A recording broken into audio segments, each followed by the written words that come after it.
மாடுகள், பிராமணர்கள், பெண்கள், பிக்ஷுக்கள்னா பிக்ஷு எடுத்து வாழற சன்னியாசிகள் மற்றும் கர்ப்பங்களை கொல்பவன் ஒரு மிகப்பெரிய பாவி.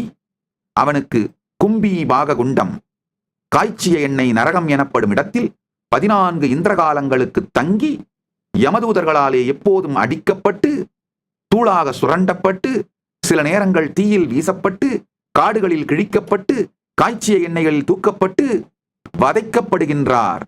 காய்ந்த உலோகத்தால் முத்திரை பதிக்கப்பட்டு, காய்ந்த வெண்கலத்தால் முத்திரை பதிக்கப்பட்டு, அதன் பின் அவன் 1000 பிறவிகளில் ஒரு கழுகாக பிறந்து, 100 பிறவிகளில் ஒரு பன்றியாக, 7 பிறவிகளில் ஒரு காகமாக, 7 பிறவிகளில் ஒரு பாம்பாக, 60,000 ஆண்டுகள் மலத்திலே வாழும் சிறுபூச்சியாக, பிறகு பல மாடுகளாக பிறக்கின்றான்.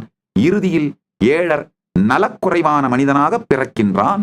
நல்லா புரிஞ்சுக்கோங்க. இதையெல்லாம் கதை, புராண கட்டு அப்படின்னு லெஃப்ட் ஹேண்ட்ல டீல் பண்ணிட்டு போய் சாப்பிட்றவங்க சாப்பிடுங்க. என்ன மாதிரி டிப்ரெஷன்ல நீங்க சிக்கி சீரழிவீங்கிறதா இவங்க கொஞ்சம் விஷுவலா டிஸ்கிரைப் பண்ணியிருக்காங்க, அவ்வளவுதான்.